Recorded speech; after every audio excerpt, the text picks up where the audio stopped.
Yan doon si Pwedeng sa labas. Ang init. Maririnig ba yung ano?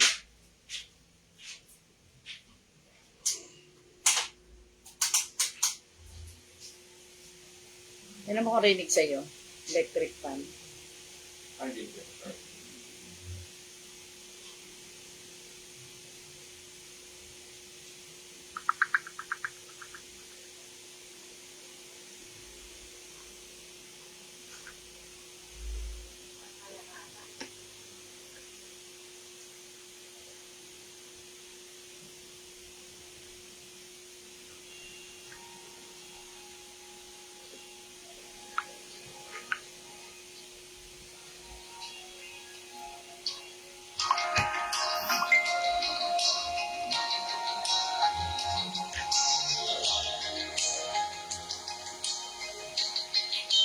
Yan.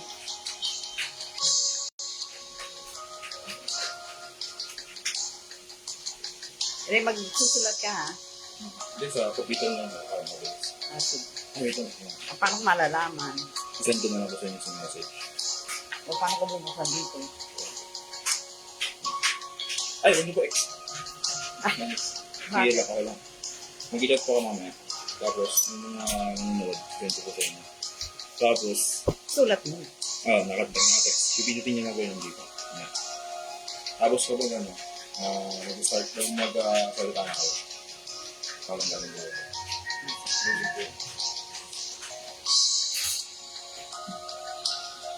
Ito, isang mapagpalang gabi sa bawat isa.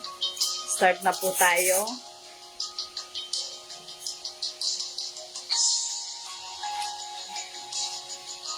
Ano po, yung mag-tag and share na po.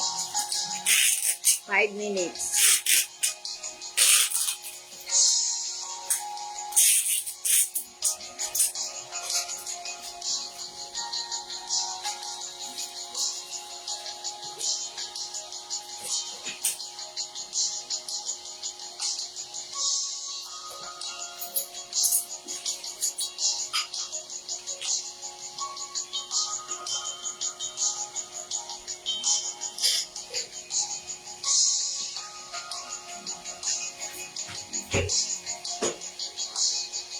Ano?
Saan ako pwedeng mag-comments dito?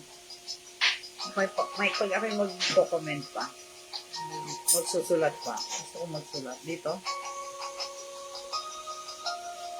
Hey, okay. Asan? Dito? Yeah. Ay. Hindi. Hindi.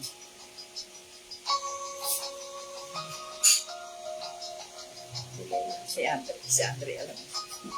Ray, come ka. Pero kung magko-comment ako dito, pag ako'y mag-tatag, wala. Mas finish. Wala.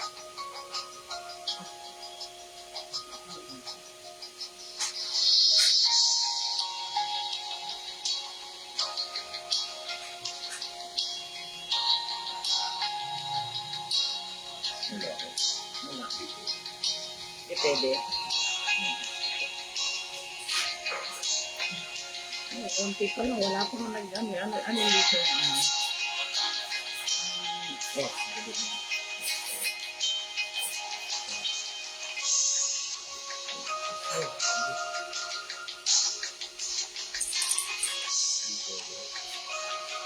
Ito na lang. Ito ba yung dagdag mo ng sa-out? Ito na lang. Pipidutin ko lang yung pangalan mo. Ito na lang.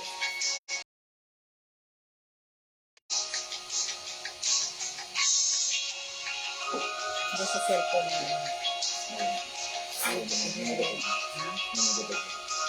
Tapos, ito yung dagdag ng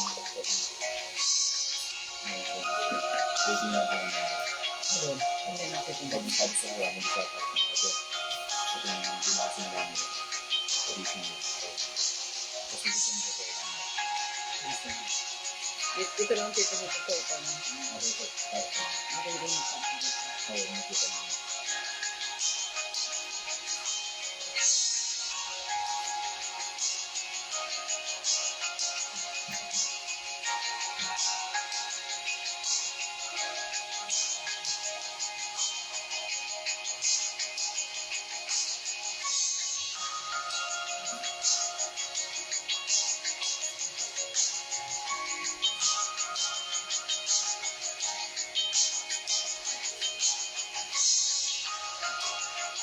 Sige po, start tagging and sharing para makapagsimula na po tayo. Good evening sa bawat isa. Good evening, Pastor Jane.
Ano naman si Andre? Andre, ha? Ito, makikita ko ba? Ito, pag kami nagsasalita, wala ito? Oo. Yung mga ko? Oo. Mga magkatag na. Natitinan mo dyan sa iyo. Opo. Huwag na, ano po? Pag ako nagsalita na, yan, makaganyan pa rin. Opo. Dapat wala. Live ko yun. Tingnan mo yung dive mo. Ay, sa iyo makikita. Ito, dapat ito wala.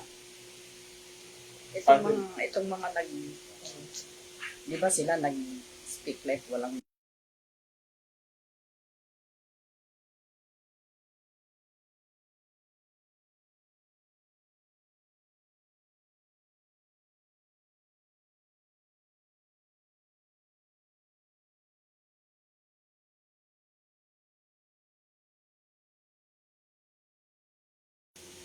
start na po.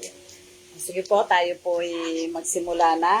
At ang ating gawain ito ay simulan po natin sa panalangin. Tayo pong lahat ay manalangin. Dakila ka, O Diyos, at makapangyarihan sa lahat, O God. Maraming salamat, Panginoon, sa mga oras na ito na ibinigay mo sa bawat isa sa amin. Salamat sa kabutihan mo, pagpapala at pag-ibig, Panginoon, na pinararanas mo sa bawat isa sa amin. Salamat, O Diyos, sa mga pagkakataong ito na ibinigay mo sa bawat isa sa amin na magkaroon itong Speak Life, Panginoon, na upang maihayag lalo ang iyong mga salita, Panginoon. Lord, sa gabing ito, samahan mo po kami na ang iyong Santong Espiritu ang siyang manguna sa bawat isa sa amin, Panginoon. At dalangin namin sa iyo, God, ang magdadala, ang mag-exhort sa gabing ito na ikaw ang lumagay sa kanyang harapan at ang iyong mga salita, ang iyong kaluwalhatian at ang iyong kapangyarihan lamang, Panginoon, ang siyang mahayag, O God. Itago mo po siya sa iyong luturon.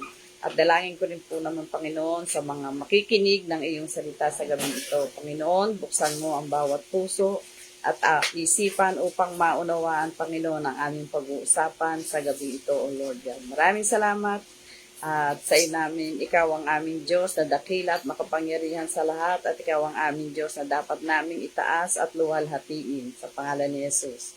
Amen and amen. So, simula po tayo. Sa bawat isa na naka-online na, isang magandang gabi muli sa bawat isa sa atin at alam ko naman na late na yata tayo nagsimula. So, salamat sa Diyos.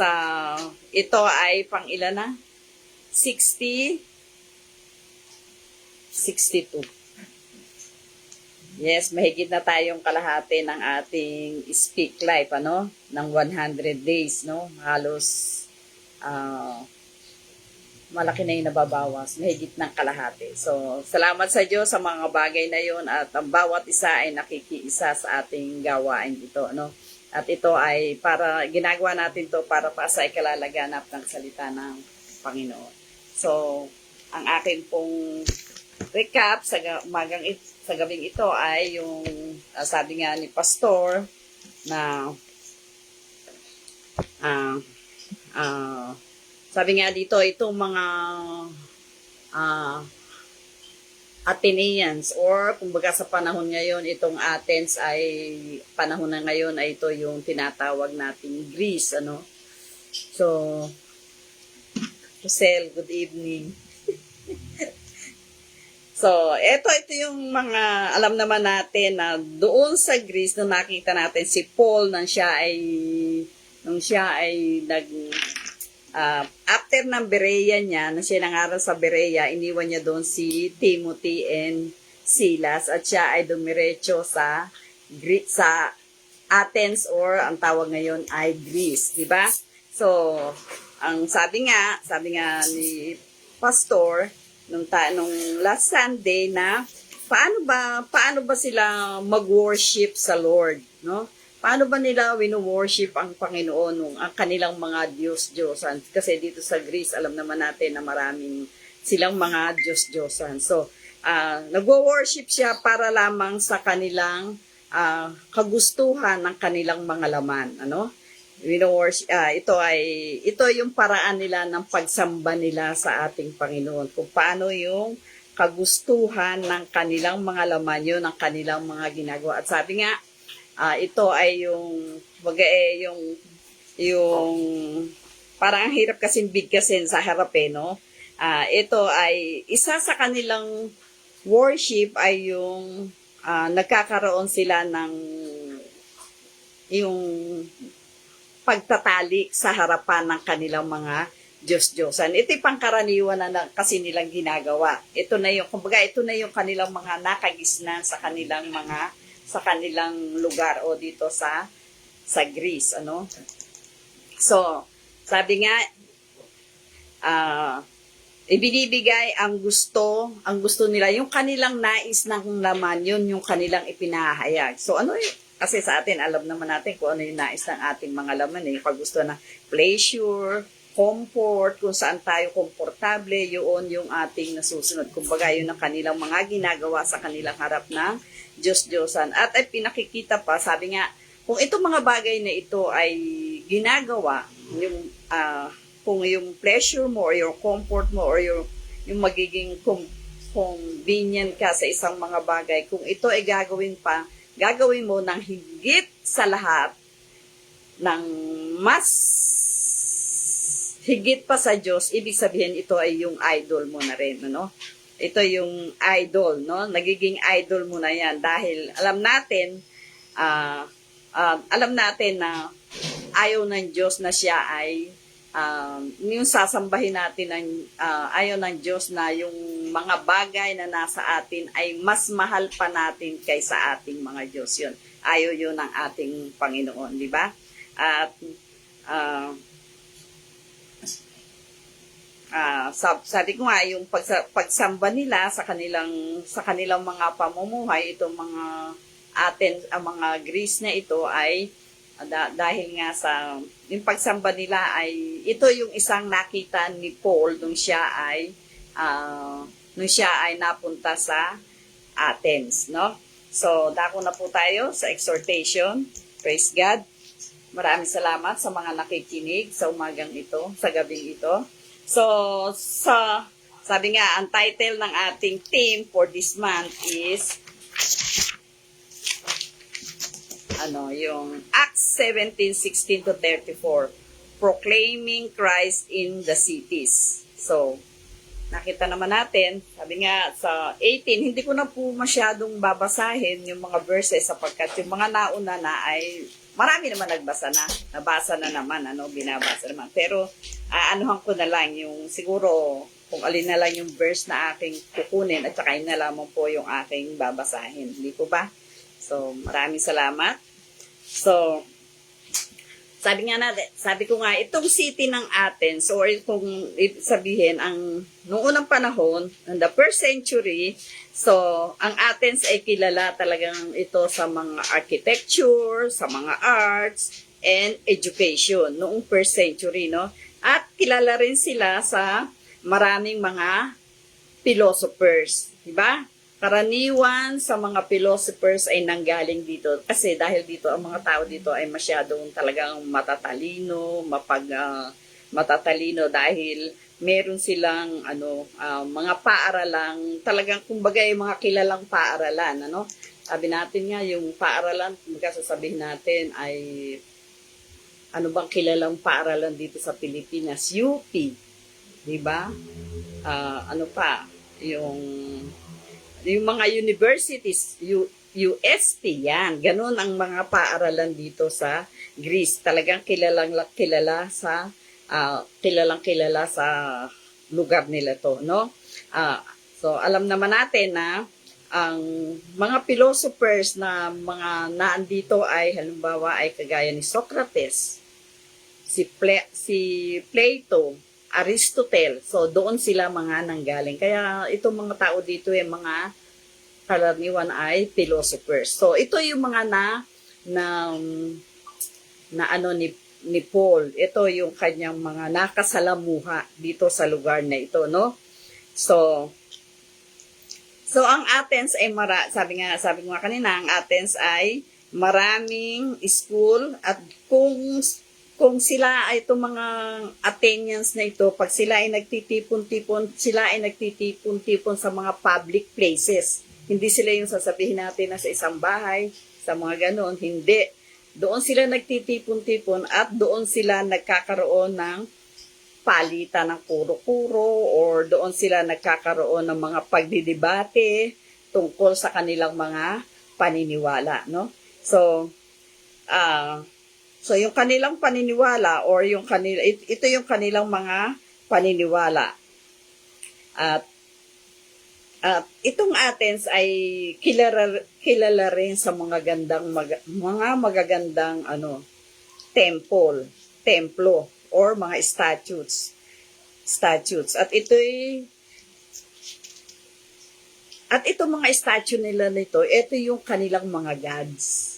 Nakaukit lahat, makikita natin talagang marami silang mga marami silang mga statue sa kanilang lugar at ito yung kanilang gods na mga sinasamba. Kagaya nga ni Zeus ng Athena, si Apollo ng Artemis, ayan, at marami pang iba. Itong gods nilang ito ay kanilang sinasamba dahil nga sa kanilang mga, yung kagustuhan nila, kagustuhan ng laman, karangyaan nila, yan ang kanilang ginagawang pagsamba, no? At lalong-lalo na ang pinakang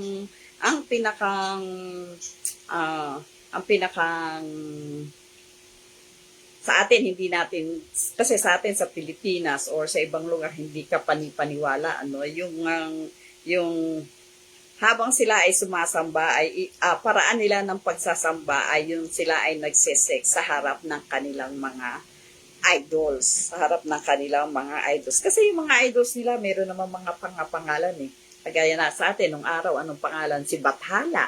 Yan, nakikita. Pangalan ng idol ng mga gods nung araw, ano? Wala naman kasi talagang, pangalan. So, itong mga philosophers na ito, itong mga Epicureans ay sila ay naniniwala nga, sabi ko nga kanina, they believe in pleasure. So, tapos ang sabi nga nila ay enjoy your life and avoid pain. So, mo lang ito yung kanilang mga motto eh. Enjoy mo lang yung buhay mo na hindi ka, kumbaga yung wala kang magiging problema. Maiwasan mo yung problema. Just enjoy. Sabi niya gano'n, parang gano'n, ano. Ito namang Stoic, valued self-control and reason. Ang kanilang motto ay endure life and control your emotion. So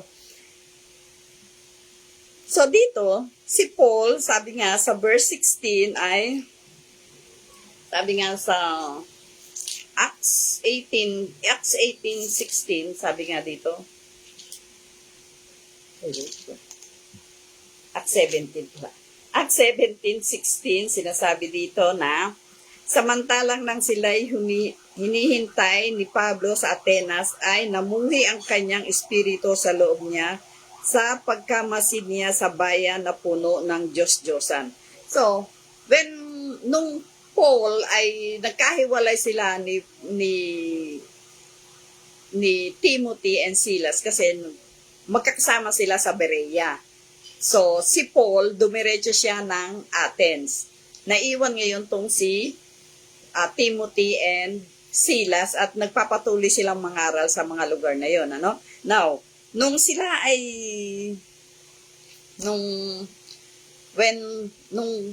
Paul ay umalis, so nadiretso na siya sa Athens or sa Greece, kung tawagin sa panahon ngayon. So, namangha siya at siya'y nagulumihanan yung kanyang puso. Parang siya'y, sabi niya, ganito, siguro sabi mo, di ba, pag tayo ba namamasyalan or kung sa tayo pupuntang lugar, anong ginagawa natin? Tinitingnan muna natin yung ating lugar na pupuntahan. Tinitingnan muna natin kung ano kaya meron sa lugar na to, di ba? Tapos yung mga tao, titingnan natin kung ano yung may mga pamumuhay ng mga tao, di ba? Pero si Paul, nung siya ay nandun na sa Athens, habang siya siguro naglalakbay o naglalakad, alam niyo naman, ng panahong yun, mas marami yung lakad kaysa sakay dahil wala naman talaga pang sasakyan. So, si Paul ang kanyang espiritu ay na-distress or nagulumihanan. Siguro sabi niya, bakit kaya ang ganda ng mga dito, ng mga buildings, ng mga, yung kanilang mga, etong kanilang mga rebulto rito. Kasi dito magaling sa architecture at art ang mga tao dito, no? Kaya ginagawa nila talagang malalaking rebulto, no? At siya ay nagulimihanan. Naawa siya, hindi siya nagalit. Hindi siya nagalit sa kanyang sarili. Kundi siya ay parang nagkaroon siya ng burden doon sa mga tao dahil nga sa kanilang ginagawa, dahil sa kanilang maling ginagawang pagsamba sa kanilang mga Diyos-Diyosan. So, sabi, 'di ba, sabi nga natin, pagka di ba pagka tayo nakikita natin na sa mga lugar ng ating pinupuntahan, so sa mga Kristiyano na ating pinupuntahan, na minsan pag tayo mga masyal nakikita natin, talaga namang alalaki ng kanilang mga gods, no? Ako nga, hindi naman sa no? Meron kami napuntahan na isang lugar. Pero yun dito lang din sa Asia. Ang pinuntahan namin, bago ka makarating dun sa gods na yun, ilang steps ang iyong aakyatin para ka makarating dun sa kataas-taasan. At siya yung makikita mong pinakamataas na rebulto na nakalagay dun. Ganon sa ibang bansa, no? Ganon kagaya sa Malaysia, yan. Sa totoo lang, ganon talaga ang makikita mo. Sa Vietnam, hindi pa nga masyado Hindi pa nga masyado ang gods nila Hindi gaya ng Malaysia. Talagang ang lalaki ng gods nila. At hindi ka pwedeng pumunta ron o umakyat doon na naka-short. Kinakailangan nakapantalon ka or nakapalda. Pero hindi pwede yung naka-short. Pinagbabawang na. Kumbaga, yung lugar na yon ay masyadong, ang tawag doon, kagalang-galang, no? So, nung si Paul ay nakita niya to, talagang na-burden siya doon sa mga tao at doon sa mga rebulto na nakita niya kung bakit ang lalaki at talaga namang magaganda. Pero, dahil nga sa nakita niya, pumasok sa kanyang kaisipan, this Paul, alam naman natin na pag si Paul ay pumunta sa ibang lugar, kagaya nitong Athens, na siya ay pumunta rito, hindi siya yung naghahanap pa ng babahayan niya, hindi. Kahit naman siya nung nasa Thessalonica, nasa Berea, hindi siya naghahanap ng tutuluyan niya kaagad. Ang hinahanap niya ay sinagoga or lugar na pwede siyang mangaral. Or dito sa Athens, ang hinanap niya ay sinagoga at saka yung lugar ng market, sa market, kung saan maraming tao. So dito, sabi nga, si Paul, habang siya ay nangangaral, itong mga philosophers na itong Epicureans at Stoic, itong mga philosophers na to, ay parang mga tinanong siya. Sabi niya, ano ba ginagawa mo rito sa lugar na ito? At tila ikaw nanggugulo dito sa aming lugar. Di ba? Sabi doon sa, tingnan natin, 17, ito pala. Sinabi dito sa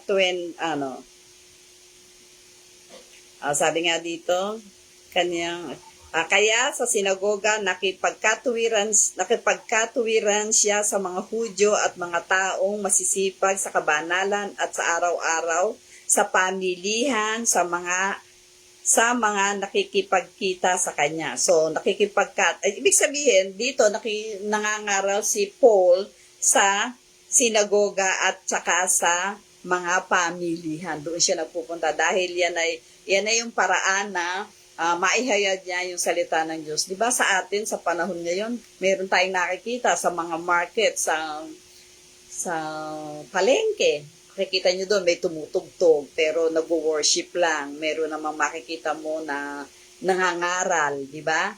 Meron namang, minsan, noon nakikita ko nga, umaakyat pa sila sa bus para mangaral ng salita ng Panginoon. So, dahil talagang ang trabaho ni Paul ay mag-disciple or ihayag yung salita ng Panginoon sa buong kinapala, no? So, sabi nga dito, sa 11, at ilan naman sa mga pilosopong Epicureo at Stoico ay nakikipagtalo sa kanya at sinabi ng ilan, anong ibig sabihin ng mga salitang ito? Bumabagabag ang mga iba, parang siya'y tagapagbalita ng mga ibang Diyos sapagkat ipinangangaral niya si Jesus at ang pagkabuhay na maguli. So, sabi ng mga tao, binabagabag mo yung mga tao dito, or sinabi ng mga tao sa kanya, ng mga philosophers na ito, ginugulo mo lang kami dito. Di ba? Sabi niya, parang siya ay tagapagbalita ng ibang Diyos, sabi ng mga tao. Parang ikaw ay tagapagbalita ng ibang Diyos, sabi niya, sabi ng mga tao kay Paul. Pero, ano ang sabi dito? Sapagkat ipinangaral niya si Jesus at ang pagkabuhay na maguli. Hindi nalaman ng mga nalaman na nung mga Epicureo na alam naman nila na si Paul ng pagdating doon ay nangaral agad siya. Hindi nga siya basta, hindi siya nagpahinga agad, sabi ko nga, hindi siya naghanap ng kanyang sariling tahanan, kung siya uuwi, pagkatapos ng pangangaral niya, hindi siya.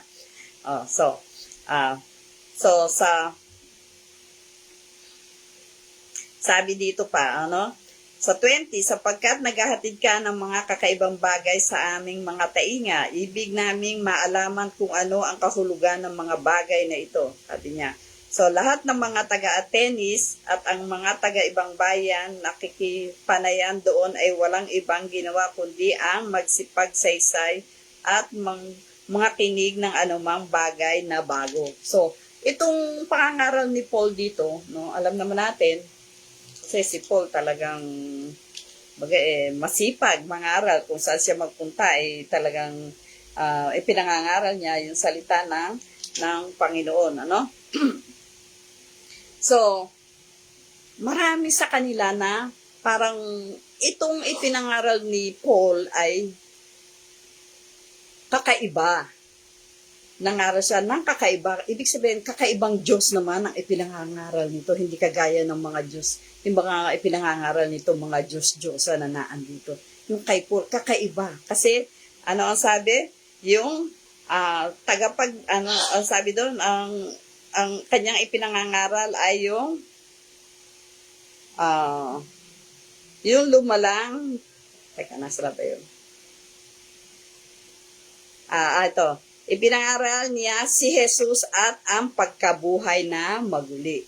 So, si Christ lamang ang kanyang pinangaral, hindi pinangaral ni Paul yung kanyang sarili, hindi niya ipinagmalaki doon, hindi niya pinagmataas yung kanyang sarili, kundi ang itinaas niya talaga dito ay si Christ at kung ano ang magyayari dahil hindi yung como si Kristo ay ipinanganak, pagkapanganak dito sa sanglibutan ay tapos na ang pangyayari sa buhay niya, hindi, At pinangaral niya yung pagkabuhay na maguli. So, ang pag-aaral niya ay talagang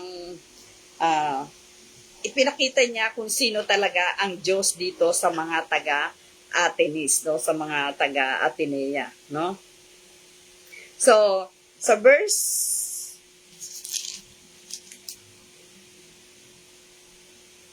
sabi niya, at sinagot niya ngayon itong mga philosophers na to, Sinabi niya, at tumindig si Pablo sa gitna ng Areopago at sinabi, kayong mga lalaking taga-Atenas, kayong mga lalaking mga taga-Atenas, sa lahat ng mga bagay ay napapansin kung kayo'y lubhang reliyoso.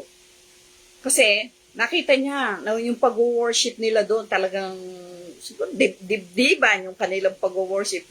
Alam naman natin sa atin bilang mga Kristiyano, pag tayo nag-worship, kinakailangan at nasa loob tayo ng church ay talagang ibinibigay natin yung ating tamang pagsamba sa ating Panginoon. So, dito, para siya ay makasagot dito sa mga katanungan nitong mga Athenians na to, sabi nga niya sa 23, sapagkat sa aking pagdaraan at sa pagmamasid ng mga bagay na inyong sinasamba ay nakasumpong din naman ako ng isang dambana na may sulat na ganito, sa isang Diyos na hindi kilala. Yaon nga'y inyong sinasamba na hindi pagkakilala, siya sa inyo'y ibinabalita ko. So, sabi niya, sa dami ng Diyos-Diyosa na nakalagay doon yung mga ribultong mga nakalagay doon sa dami. Meron pa siyang yun na napansin ni Paul, yung isang dambana na may nakasulat na, pero walang nakasign ng Diyos-Diyosan, pero may nakasulat na sa isang Diyos na hindi kilala. Diba? So, marami sa atin na hindi talaga pa nakakakilala kung talagang sino yung Christ na yan, sino yung Kristo niya. No? Yun ang ipinangaral ngayon ni Pablo. Kaya siya nakakuha ng paraan. Siguro, masasabi natin na ito yung daan na para, ito na yung daan, itong dambanang ito yung magiging daan ko para kung maihayag yung salita ng Panginoon. Hindi ba? Sa iisang Diyos na hindi kilala. So, hindi nila kilala yun. So, tayo bilang mga mananampalataya or kilala natin yung Diyos natin. Lahat tayo, alam natin, mga Kristiyano, kahit naman hindi naman Kristiyano, kilala naman nila yung Diyos nila di ba? Pero yung Diyos mo ba ay yung tunay na Diyos na yung lumalang ng langit at ng lupa? So, yung pinangaral nga ni Paul ay sabi niya, yung Diyos na aking ipinangangaral ay siya yung lumalang ng langit at lupa.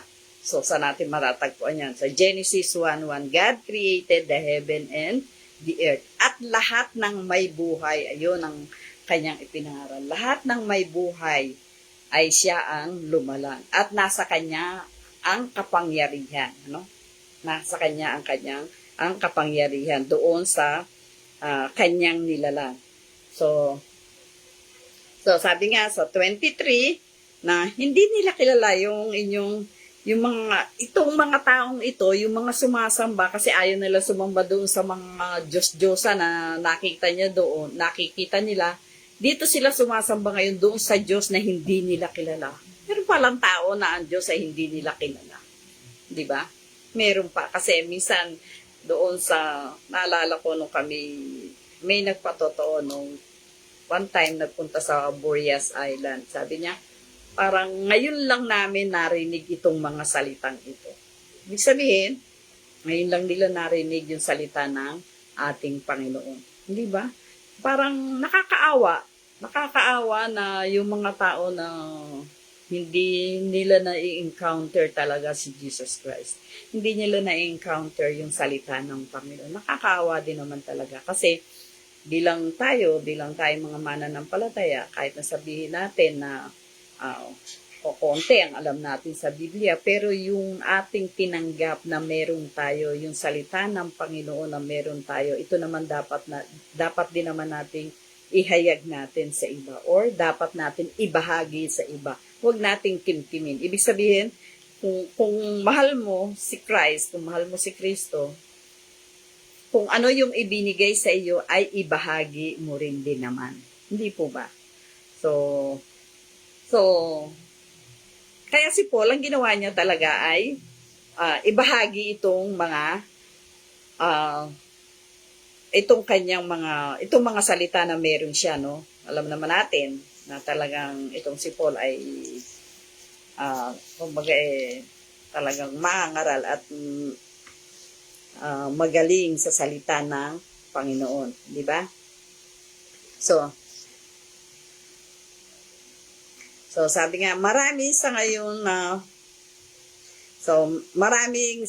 nakilala nila ang Diyos, pero hindi nila totoong kilala kung sino talaga yung Diyos nila. Halimbawa sa atin, bilang mga isang Kristiyano, alam mo ba, sino ba yung Christ na yan na iyong ipinangangaral? Sino ba yung Kristong yan na iyong ipinangangaral? Siya ba? Wala siyempre yung iba naman hindi nila ma-expand. Hindi ba ito yung Christ na napako sa krus? Kasi ito naman ay napaka liwanag nung unang panahon. Alam natin kahit mga bata, si Kristo ay namatay ng ikatatlong araw ay namatay, ipinako sa krus, inilibing ng ikatatlong araw ay nabuhay na maguli. So hanggang doon lang ang alam ng bawat isa. Diba? Nung una, ganun tayo. Si Christ namatay. Si Christ ay hinuli, pinako sa krus, namatay, inilibing, pagkatatlong araw ay nabuhay na maguli. Diba? So, parang hanggang doon lang yung kaalaman ng bawat isa. Pero kinakailangan pala ay alamin pa natin ng mas malalim pa ang ating mga ang kaalaman natin tungkol sa ating Panginoong Hesukristo.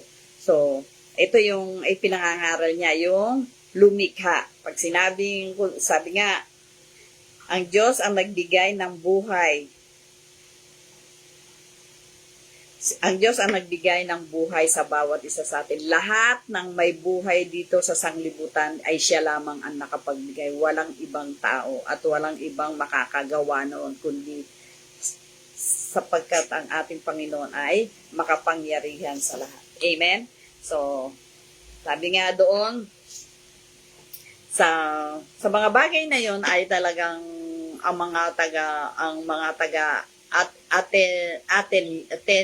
Athenians ay talagang pinangaralan talaga ito ni Pablo na dahil nga doon sa Diyos na hindi nila nakakilala. Pinakilala niya ngayon kung sino si Christ. Pinakilala niya, sinabi niya, ito yung Diyos ko. Ito yung pinangangaral ko sa inyo na ito ang Diyos ko na lumalang ng langit at lupa. Ibig sabihin, yung God na yun yung makapangyarihang Diyos at wala nang ibang makapangyarihang pa kaysa ating Panginoong Hesukristo. Di po ba? So, yung idols na kanilang mga sinasamba, tayo rin naman, kahit na sabihin natin, meron din naman tayong mga idols sa ating buhay. Di po ba? Yung ano ba yung mga idols mo sa buhay mo? Ang Diyos nga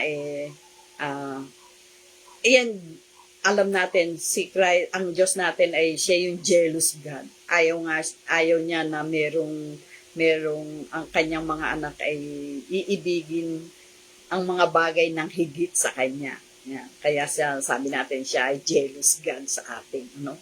So, ang idols natin, sabi nga natin, hindi lamang yung mga rebulto na ating nakikita. Meron akong isang preacher na narinig na ang mga gods pala pwedeng ilagay kahit saan-saan. Pwedeng sa bulsa, pwedeng sa ibabaw ng mesa. Ganito yung gods nila. Pwedeng ilagay sa bulsa, pwedeng ilagay sa wallet, pwedeng ilagay sa ibabaw ng mesa. Yan daw pala yung mga gods nila. Or ito yung mga idols na kanilang inaano pa yun, yung kanilang sinasamba nila yung kahit ganong kaliliit yun. Meron pa nga akong nakita. Ito lang talaga. Pero kilala ko siya talaga. Yung kanyang gods, alam mo ba, nakalagay sa higaan niya, katabi niya, may kumot pa yun. Kinukumutan pa talaga niya, no? So, talagang kapag hindi na ihayag yung salita ng Panginoon, talaga naman sasabi natin na nakakaawa, no? Kasi pagdating ng panahon ay dapat pagdating ng panahon ay pagdating ng panahon at tayo namatay, meron pa naman tayong buhay na susunod, di ba po lahat naman tayo ganun, and judgment will come to us, di ba? I-judge tayo ni Lord sa bawat isa sa atin sa ating mga ginawa. So, itong mga Diyos-Diyosan natin, hindi na wag natin sabihin na ito lamang yung mga inukit-ungkit ng kamay, o ito yung kagaya nung kay Moises nung siya ay umakyat at pumunta sa bundok ng Sinai at ibinigay ni Lord sa kanya yung 10 Commandments. So, anong ginawa nung kanyang mga Israelites sa ibaba habang naghihintay dito nasa Mount Sinai sila, sa ibaba ng bundok ng Mount Sinai. Anong ginawa nila? Gumawa sila ng kanilang sariling Diyos-Diyosan. Nangolekta sila ng kanilang mga ginto at hinugis nila yun para nila lamang sambahin. Diba? Pero nagalit pagdating, so, isa sa 10 commandments ni Lord ay huwag kang magkaroon ng ibang Diyos sa harap ko. Di po ba? Huwag kang magkaroon ng ibang Diyos sa harap ko. Ibig sabihin, yun ang ginamit niya ay yung baka, calf, ang ginamit doon ng mga Israelites, no? So, kaya hindi natin masasabi na yung tao na ginawa nilang Diyos-Diyosan, yun lang yun, hindi lamang yun. So, ang mga nagiging, sa ating mga sarili, ang mga nagiging Diyos-Diyosan natin, yung ating sarili, minsan madalas pa nga Kasi kung ano yung gustong luho ng laman, yun ang ating ginagawa, di ba? Kung ano yung makakaginhawa sa atin, yun ang ating ginagawa. So yung ating sarili, kaya tandaan natin na itong sarili natin, tayo ay ginawa ni Lord sa kanyang image. So kinakailangan ang ating sarili at ating buhay ay kinakailangan yung ah, sa Panginoon, yung gagawa tayo ng ayon sa kanyang kalooban. Hindi sa ating kalooban, kundi tayo ay ayon sa kanyang kalooban. Kasi yung naninirahan sa atin ay hindi na tayo, hindi na yung sarili natin. So the Spirit of the Lord ay nasa atin, hindi ba? So ano ba yung nagiging Diyos natin sa ating mga sarili? Yung kalayawan natin, yung nais ng ating laman, ang siyang nasusunod. Minsan, sa church, teka muna, Sunday time, sisimba ako. Teka muna, maglilinis muna ako ng bahay. Mamaya na ako magsisimba pag time na ng preaching. Ayoko munang umattend ng worship. Diba? So, inuuna mo? Diba inuuna mo yung iyong sarili? Sinusunod mo yung iyong sarili. Hindi po ba? So, mag-church. Darating sa church, late na. Sabi ko nga kanina, teka muna, sabi ko, maglalaba muna ako, mamaya na ako attend. Pagka preaching na, ayoko umattend ng worship service. Diba? So, then, ano pa ang bakit natin nagiging Diyos nagiging idol natin yung ating sarili siya? Number 1, ang tamad-tamad nating manalangin. Pinaiiral natin sa ating katawan yung ating katamaran. Ganon din yung pagbabasa ng Biblia. Sa totoo lang talagang pag nagbabasa tayo ng Biblia, minsan ang hirap-hirap unawain, di po ba? So, anong ginagawa natin? Kinakailangan, hingin na lang tayo ng wisdom kay Lord. Hingi tayo ng wisdom, knowledge and wisdom para maunawaan natin yung salita ng Panginoon. Di po ba? So, ano pa yung ating ina-idol sa ating mga buhay? Trabaho! Yes, pagpasok sa trabaho, ang aga-aga aalis ng bahay para wag lamang malate. So, as a Christian, ganun din minsan. Teka muna, may 10 minutes, mamaya pa naman, 9 o'clock yung service, maya na ako dadating. Late pagdating sa church. Sabi nga, diba, pagka may blessing na una, wala ka na, yung mga late, wala ng blessing dahil nauna na yung mga maaagang nagsidating sa church. Di po ba? So, trabaho natin, yan ang nagiging idol natin, ha? Then, family. Sa pamilya natin. Paggising natin sa umaga, hindi ka pa nga nakaka-thank you, Lord. Nagtatrabaho ka na. Teka, kasi yung anak ko papasok. Kinakailangan i-prepare ko yung kanyang pagkain. No?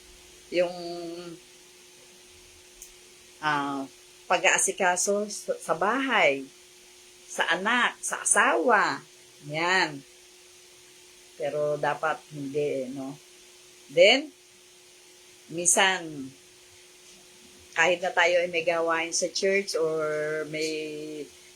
merong mga pagtitipon sa church at tayo naaya ng ating mga kaibigan, teka muna, sa linggo pa naman, may church pa naman na susunod na linggo, pupunta muna ako dito at dito muna ako makikisayahan. Yan nga mga bagay na ating nagiging idol sa ating mga buhay-buhay. Ano? Money. Hindi naman masama yung kumita ng pera. Hindi naman masama yung magtrabaho. No? Pero ang masama ay mas minamahal pa natin yung pera natin kaysa ating tunay na Diyos. So yung pera natin ay ating itinatabi at wala na tayong ginawa kundi magtrabaho, hindi na nagsisimba, minsan once a month magsimba, minsan twice a month magsisimba, every Sunday pa, tapos late pa. Diba? Yung mga bagay na yun. That is our idol na ating nakikita. Yan. Idolatry natin yan. Money, ating trabaho, ating mga kaibigan. So, ito yung, sa panahon ngayon, ito yung modern idols natin. Diba? Sarili, trabaho, pamilya, kaibigan, pera, yung ating mga nais ng ating mga sarili, ano? So, mas inuunawa natin at pinahahalagahan natin yung mga bagay-bagay na tayo ay makakaginhawa. So, idolatry na yan. So paano natin ito may iwasan itong mga bagay na ito? Ito nga, itong mga Athenians na to, lalong-lalo na yung hindi nakakakilala sa kanilang Diyos, nagpursigi talaga sila na makilala nila dito ang Diyos. At talagang nakikinig sila. Sabi nga, ito yung pinangaral ni Paul sa kanila. Nakinig talaga sila sa kanilang mga dito. Ito yung lugar, itong mga hindi nakakakilala sa Diyos. Sa ating mga outreaches at sa ating mga ministry, di ba? Lalo na sa outreach. Ano ba ginagawa ng outreach? Di lumalabas yan ang nagdadala ng salita na nga ng Panginoon. So, sa ating pag-outreach, hindi lahat ng ating napupuntahan ay tayo ay maginhawa. Hindi lahat ng ating mapupuntahan ay accepted tayo. Hindi tayo tinatanggap tayo. Hindi sa lahat tayo ay ina-accept, di ba? Hindi sa lahat ng ating pinupuntahan ay nakakarinig tayo ng ibang meron tayong mga salitang naririnig na masakit sa ating kalooban. Sabi nga nung minsan na kami naglakad doon, dinadala na nga natin sila sa kay Christ, ibinibigay na nga natin yung kaalaman natin kung anong ating natanggap, binibigay nga natin sa kanila tungkol kay Kristo. Tapos ganun pa yung maririnig mong mga salita. Talagang nakakarinig tayo ng hindi magagandang salita. Pero si Paul dito, nung siya ay kinausap nga nitong mga Epicureo, itong mga philosophers na to, ay binigyan siya ng wisdom ni Lord kung anong gagawin niya, kung anong kanyang sasabihin, hindi ba? So, yun nga yung naging daan niya. Yung isang, meron kayong Diyos na hindi nyo nakikilala. So, yun ang naging daan niya. Kaya naipahayag niya talaga yung salita ng Panginoon. So, sabi nga natin, itong mga idols na ito na meron tayo sa ating buhay, ito ay dapat nating wasakin o sirain. No? Alisin natin ito sa ating mga puso. Diba? Alisin natin. Oo, sasabihin natin na mahal natin yung pamilya natin, pero kinakailangan mas greater ba? Nga, sabi nga doon sa mga mag-asawa, love, mahalin mo ang iyong asawa na gaya ng iyong sarili. Mahalin mo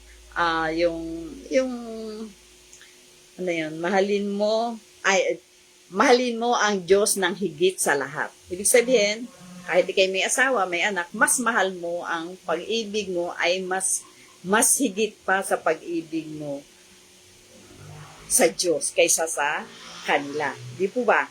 So, eto mga bagay nito naman, kung tayo ay may mga idol sa ating mga buhay, pwede naman natin, ihingi naman natin ito ng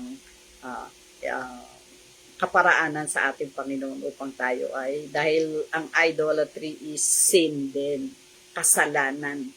So, kinakailangan ito ay mahingi natin ng ating kapatawaran sa ating mga kasalanan. So, yung pong verse 28, so, sabi dito, sa verse 28,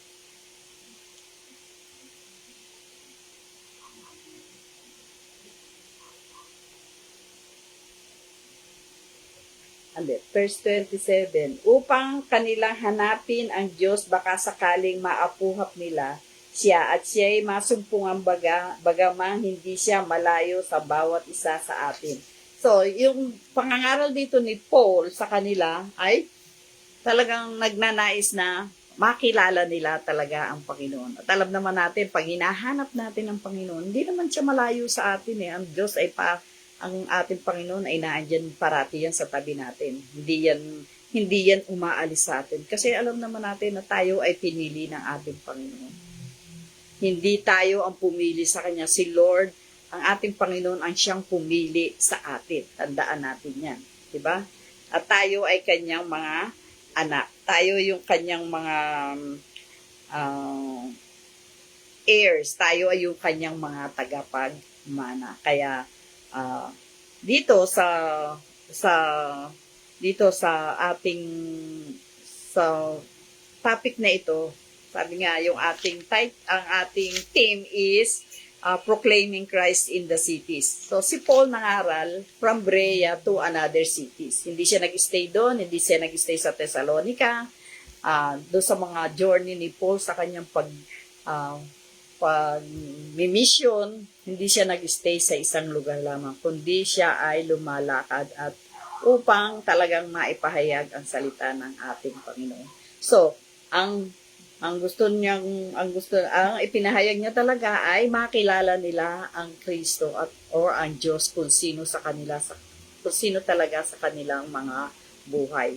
Dahil ang Diyos natin ay hindi yan yung ginawa lamang sa ginto at tila.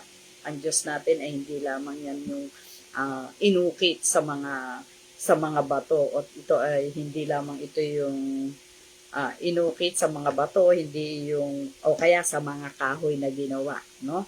Mas mabuti pa nga sigurong yung mga inag-ukit yan at saka yung mga gumawa niya, mas mabuti pa niya ang sambahin mo dahil matutulungan ka, dahil yan ay may tenga, may mata, diba? Pero yung inukit mo, hindi ka matutulungan, no? Papapagod ka pa nga dun sa paggawa sa kanya. Hindi po ba? So ang sa verse 29, ang command ni Lord ay tayo ay kanilang mga lahi. Sabi nga, we are the offspring of God. Tayo'y lahi ng ating Diyos. So ang pagka-Diyos ay Diyos ay inahalin tulad sa ito. Tayo ay lahi ng ating Panginoon, no? Pag sinabing lahi, kung halimbawa, kagaya namin, yung mga halcon family, yan yung halos yung mga olo ng halcon, yan yung lahi namin. Ano ba yung lahi ng mga halcon? Sabihin ko, ay, siya na yung mga kulot ang buhok, medyo mapuputi, ganun ano. So, ito naman, ang karakter naman ni Lord sa atin, yung lahi niya, tayo dapat kung anong meron si karakter si God, meron din naman tayo nun dahil tayo ay kanyang mga lahi or tayo ay yung kanyang mga lipid, no? So, at sabi dito sa 30, ay dito, sapagkat nakatakda na sa wait lang.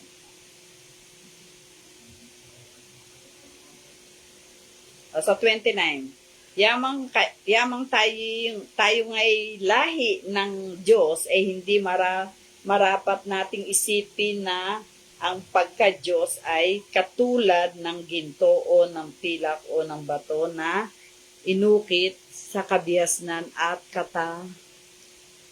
katalinuhan ng tao. So, wag daw natin ihantulad ang ating Diyos, ang tunay na Diyos dito sa gintong inukit, ano?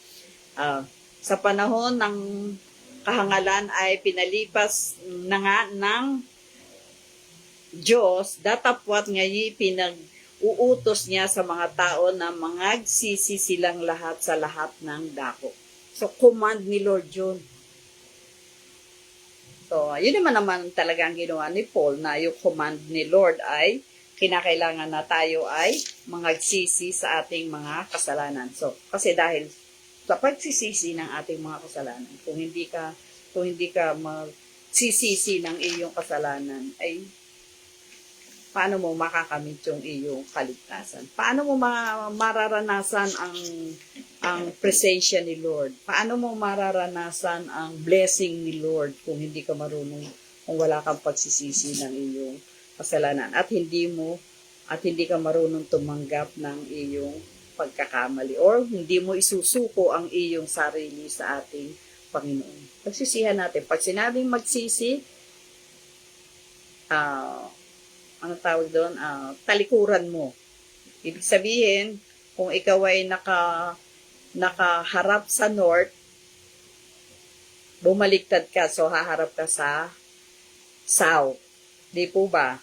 Baligtad. Hindi yung pag humarap ka sa north, pag sinabi magsisi, nasa north ka pa rin. Ibig sabihin, ikaw patuloy ka pa rin gumagawa ng iyong mga pagkakasala. Pero pag sinabing ikay nagsisi na ng iyong kasalanan, yung mga bagay na hindi ayon sa harapan ng Panginoon, ito ay hindi na natin gagawin. Dahil hindi na ikaw ang namumuhay sa sarili mong buhay, kundi ang ating Panginoong Jesucristo. Siya na yung magtuturo. Kumbaga sabi natin, siya na yung driver ng ating buhay. Huwag yung ikaw yung driver ng buhay mo at si Christ parang ganito. Halimbawa, sa isang sasakyan, magdadrive ka, may isa kang sasakyan. Pag sinabing kinakailangan, si Lord ang mangunguna sa aking buhay. Si Lord ang siyang magpapasya kung ano ang aking magiging buhay. Parang si Lord yung driver mo. Siya yung magdadrive sa iyo. Hindi ikaw yung magdadrive para sa Panginoon. Di po ba? Na kailangan ang Panginoon ang Panginoon ang talagang sa Panginoon talaga tayo susunod. Di po ba? Ang Diyos lamang ang siyang magmamaneho ng ating buhay. So, repent. Sabi nga, mga nagsisi, dahil darating ang panahon tayo ay i-judge ni Lord. Merong judgment na darating pagdating ng panahon. So, kung tayo nagsisisi sa ating mga kasalanan, yung ating mga dating gawi, yung mga idols na naandyan sa ating mga katawan, yung idols na ating minsan pinahahalagahan, minamahal, ay maaalis na sa atin yan. Aalisin yan sa atin ng ating Panginoon. At ang magiging priority natin sa ating buhay ay walang iba kundi ang ating Panginoong Jesucristo. So, sa lahat ng bagay at lahat ng ating gagawin ay kinakailangan ang Diyos ang mas mataas kaysa mga bagay na ating ginagawa. Kasi sabi ko nga, yung pera, hindi masamang magkaroon ng maraming pera. Pero masama kung mamahalin mo ng mas mahal mo pa yung pera kaysa buhay mo. O mas mahal mo pa ang pera mo kaysa Diyos mo. O kaya ay Diyos mo na, yung pera mo na ay ginawa mo ng Diyos. Di po ba? So, magsisi. Talagang kailangan na tayo ay magsisisi. Alam naman natin na huling mga araw na ito ay tayo ay namumuhay na sa huling mga panahon. Dahil nararanasan na natin, marami na tayo nararanasan. Earthquake, lindol, yung dating hindi binabaha na ngayon. Sabi nga doon sa nakaraang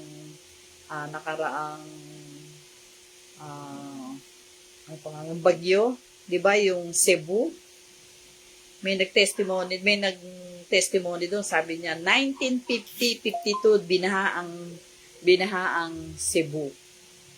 Sa tagal na yun, ngayon lang uli, mas grabe ngayon yung baha. Noon bumaha, pero ngayon mas grabe ang baha ng Cebu. Pero mo yun, ang laki-laki talaga ng pagbabago. Nakita nyo naman siguro ang baha ng Cebu mula kung ilang floor yung bahay na nakita ko, ganun din kataas yung patong ng mga sasakyan. Ibig sabihin, grabe yung baha ng Diyos. Pero si Lord hindi niya gugunawin kung paano nagunaw ang mundo nung unang panahon ni Noe. Diba? Hindi na niya gugunawin sa pamamagitan ng tubig, hindi niya magugunawin ang mundo. Hindi na niya gagawin yun kasi naranasan na sa iba namang kaparaanan. So, sabi nga, kung tayo mga nagsisisi, hindi tayo. So, sabi nga, kung tayo magsisisi ng ating kasalanan at taos sa ating puso, tayo naman ay patatawarin ng ating Panginoon. Di po ba? Sa ating mga outreaches, sa ating pinagdadalahan ng mga salita ng Panginoon, ito yung ating talagang dinadalain. No? Tayo yung mga nagsisi sa ating mga pagkakasala. Diba? Kasi sabi nga, hindi tayo makakapasok sa kaharian ng langit kung tayo ay makasalanan. Kinakailangan tayo ay banal sa kanyang harapan at tayo ay malinis sa kanyang harapan. Sabi nga doon sa mga ibang kasabihan, kinakailangan yung ating puso ay kagaya ng puso ng kasimputi ng niebe. Ibig sabihin, wala ni tuldok mang kasalanan meron tayo. No? Pero habang tayo ay nabubuhay dito sa sanglibutang ito, sa panahong ito, ay nabubuhay, hindi naman masasabi natin na hindi tayo nagkakasala eh. Nga, araw-araw nga nagkakasala tayo, dito ba? Minsan tingin lang, minsan isip lang, nakaisip ka ng ganun, tapos na-realize mo mali, kasalanan, di ba? Pero, kung tayo ay may Kristo sa ating mga puso, nasasabi natin na, at least, pag tayo nagkasala, nare-realize na agad natin yung ating kasalanan. Ay, nagkamali ako, Lord, patawarin mo ako. Di po ba? Hindi kagaya no, nung wala pa tayong Christ sa ating mga puso, hayaan mo lang yung magkasala, bukas magkakasala uli ako. Sa isang araw magkakasala uli ako. Diba? Pero ngayon na may Kristo ka na sa puso mo, natututo na tayo mag-repent ng ating mga kasalanan. Kasi tayo nasa laman, kaya tayo ay nagkakasala. Sabi nga, walang perfectong tao. Wala kundi si Jesus Christ lamang ang perfect na nanirahan dito sa sanglibutan, sa kanyang pagmi-ministry dito sa sanglibutan. Diba? 33 years hindi siya nagkasala. Yes. Kaya siya lamang yung lamb na dapat i-offer. Siya lamang ang tao na dapat magbubo ng dugo doon sa krus ng Kalbaryo para lamang sa ating mga kasalanan. Okay po ba?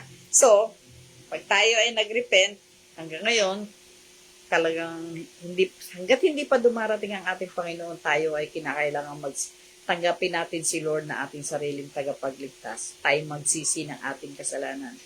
Dinidelay pa rin ng Panginoon ang kanyang pagdating, ang kanyang pagja-judge sa atin. Dahil marami pa ang hindi nakakaalam or marami pa ang hindi nakakarinig ng salita ng Panginoon. So, bilang mga Kristiyano, abutin natin yung kaya nating abutin. Huwag lang tayong mag-stay kahit na sabihin mong dito sa lugar na to maraming tao pero hindi ka naman hindi mo naman ipinakikita yung iyong sarili.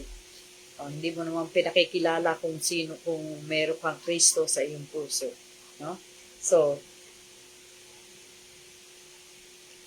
dahil sa kanyang kabutihan ng ating Panginoon na ipinararanas niya sa bawat isa sa atin, ay nauunawa natin na tayo ay nakapagsisisi ng ating kasalanan. Sabi nga sa Romans 2:4 and 5, God's kindness leads to repentance. Di po ba? Amen. So, judgment pagkatapos noon, alam naman natin, pagdating ng panahon, ang Panginoon ay dadating. It will judge us. So, sabi nga, 2 Peter 3:9, ano sabi? God delays judgment to allow repentance. Kaya hindi pa nga dumarating ang Panginoon dahil marami pa tayong aanihin, mga Kristiyano, kaya kinakailangan tayo ay kumilos. So yung ating naman testimony din naman natin yung ating buhay, di po ba? Testimony natin yung buhay natin na kung paano ka mamuhay, kung paano ka nakikita ng iyong kapitbahay, ng iyong kamag-anak, kung paano ang buhay mo. Yan ay testimony mo na sa kanila. So, yan ay testimony natin na meron tayong Kristo sa puso dahil sabi nga ni Lord na kung si Christ, kung paano siya namuhay dito sa sanglibutan, ay tayo din naman ay mamuhay tayo na kagaya ni Kristo. Di po ba? So, mamuhay tayo na kagaya ni Kristo, no? So, ang mga bagay na ito ay sa ating paano natin ma-reach out yung mga malalayo sa atin, yung ating mga kamag-anak. So, ang pinakamahalagang bahagi ay to pray for them.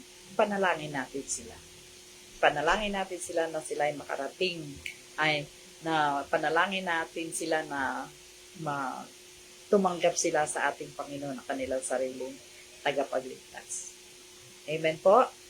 So, hanggang doon na lamang po at maraming salamat. Mukhang naka-extend na ako. So, maraming salamat po. Tayo po sa pagtatapos, tayo po ay manalangin. Dakila ka, O Diyos, purihin ka sa gabing ito, O God. Salamat sa mga pagpapala mo. Salamat, Panginoon, sa mga nakinig ng iyong salita, O God. Salamat, Panginoon, sa mga biyaya mo na ibinigay mo sa bawat isa sa amin, O Lord God. At kami nagpapasalamat, Panginoon, sa mga sa salita mo na aming narinig na ito'y maging pagpapala sa bawat isa sa amin at ito ay tumimo sa aming mga puso, Panginoon, O Lord God, na yung mga Diyos-Diyosa na aming nakikita, na aming nasa sa amin, Panginoon, ay alisin mo ito na hindi namin ito mahalin, kundi ikaw lamang, Panginoon, ang aming mamahalin ng higit at higit pa sa lahat, Panginoon, O God. Lord, maraming salamat sa sa gabing ito, Panginoon, sa pagkakataong to na ibinigay mo sa bawat isa sa amin at pagpalain mo itong Speak Life ministry na ito, Panginoon, na mapalagana pa, Lord, ang iyong mga salita. At ganoon din, Panginoon, sa mga nakinig sa gabing ito, Panginoon, na hipuin mo po ang kanilang mga puso at palambutin mo po ang kanilang mga puso, O God, na makilala ka pa nila na sarili kanilang tagapagligtas, Panginoon. Sa pangalan ni Jesus, ang lahat na ito ay aming itinataas at dinadakila sa pangalan ni Jesus, O God. Sa iyo lamang ang mataas na papuri at pagsamba sa pangalan ni Jesus. Amen and amen.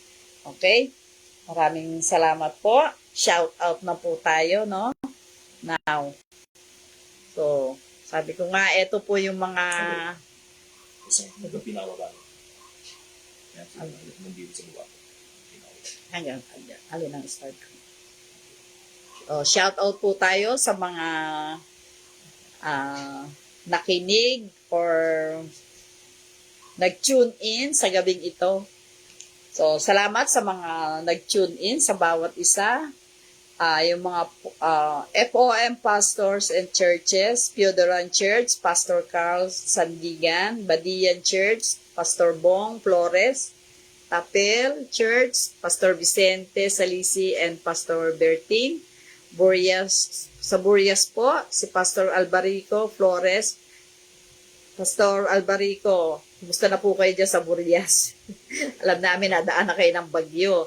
No? Sa Dulong Crusher, Pastor J, FOM, Pastor Aldwin, at ang aming pong outreaches and missions station, Mendoza, sa aming mga kapatiran dyan sa Mendoza, Pinagmisahan, ito po ay Antipolo, Veterans, so Padilla, Tanay and Binangonan, meron po na rin po kaming outreach dyan sa loobin ng Panginoon na patuloy itong magampanan ng bawat isa sa Cubao and then Burias. Okay? Salamat po sa mga ating viewers, yung mga nanood. Maraming salamat. Salamat sa mga nagtag. Salamat po. So, see you all tomorrow with ang ating pong mag-exhort po tomorrow ay si Pastor Aldwin Ching ng FOM Antipolo. So, shout out din po sa aming mga kapatiran, sa yung co-teacher ko, Rosel. Musta ka na?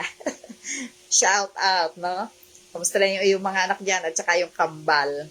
Si David Ching, Andre Dalumpines, Domson Paraiso, shout out. Samuel Lahoy, Chris Paraiso, Jess Lahoy, Jennifer, Lan De Leon, Renalyn, yes, Miss Mamuwad, kumusta na?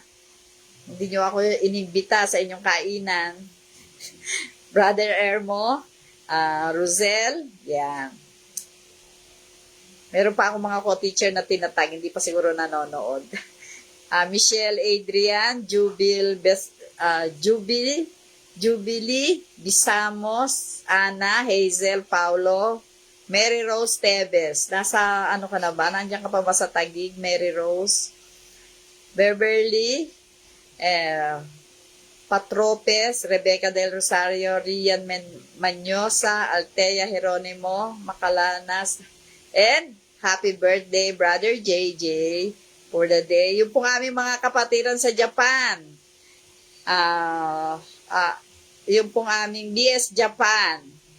Ako, walang nakasulat dito. BS Japan po namin, yung meron po kami kasing isang outreach doon sa BS Japan. Through online lang po kami nagkakaroon ng Bible study. Kumusta po kayo dyan, ano? BS Japan, shout out po sa inyong lahat dyan. Pasensya na po. At hindi kayo sinulat dito, tagasulat ko rito sa sa hindi siya nagtag. So, maraming salamat at magandang gabi po sa bawat isa at hanggang dito na lang po. See you tomorrow. Si Pastor Alvin po ang ating exhorter tomorrow. Thank you po. Si Andre. Paano mag-exit?